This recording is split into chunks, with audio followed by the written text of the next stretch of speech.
Welcome to Ultimate Private Money, and today we're talking about something very important.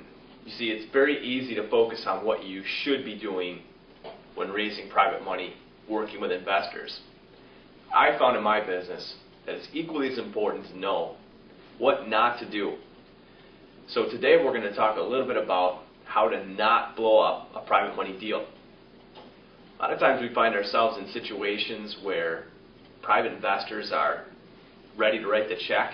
Maybe we've developed some relationships, done some marketing, got some people interested in placing funds with us.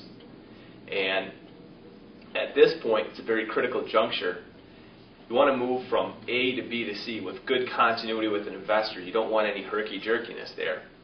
And in my business, what I found, especially when I was first getting started raising private money, was that there were certain things that I would do that would blow the deal for me.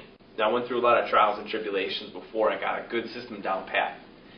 And one of the most important things that I discovered in this process that I want to share with you today is having a coherent plan of action and allocation for the money that you're going to be raising.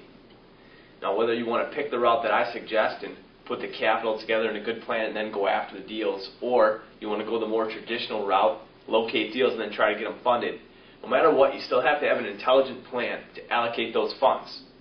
Now, if you want to build big wealth and big cash flow in real estate, it's very critical that you know where those dollars are going to be going and what the returns coming back are.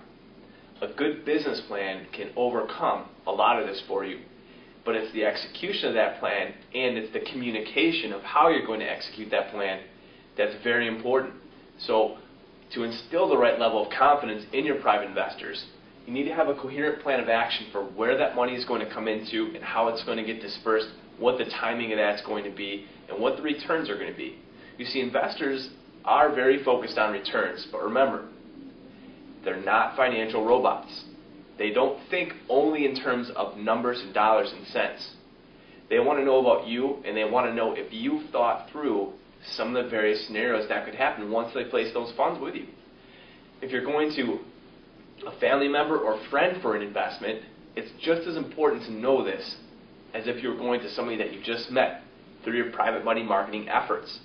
If you know exactly where the money is going to go and how it's going to be allocated into the deal, such as what's going to closing costs, what's going to taxes, what's going to lender fees, what's going to allocate to repairs on the project or capital improvements or working capital, you're going to be very, very close to having a magic formula of the right return and the right level of confidence in your investor.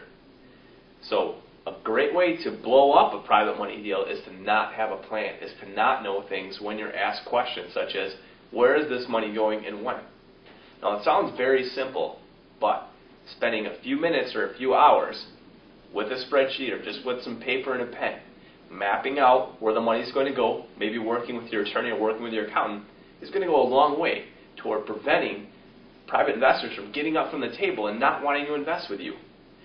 And I want to be very clear about this. When you have a private investor ready to invest and they don't, it's very hard to bring them back in. So when you have that golden moment, you don't want to blow it. Having a coherent plan of action is the most important thing you can do to not blow yourself up in a private money deal, to make sure that you always get the investment. You see, people want to invest cash, but they want to invest their cash with confidence. They'll move it from the stock market, from under their mattress, into your company coffers if you put the right mix together. It's very quick and easy to do when you follow the tips here at Ultimate Private Money. So, thanks for watching today, and remember, have a coherent plan of action, and remember, not blowing yourself up and knowing what not to do is just as important as what knowing to do.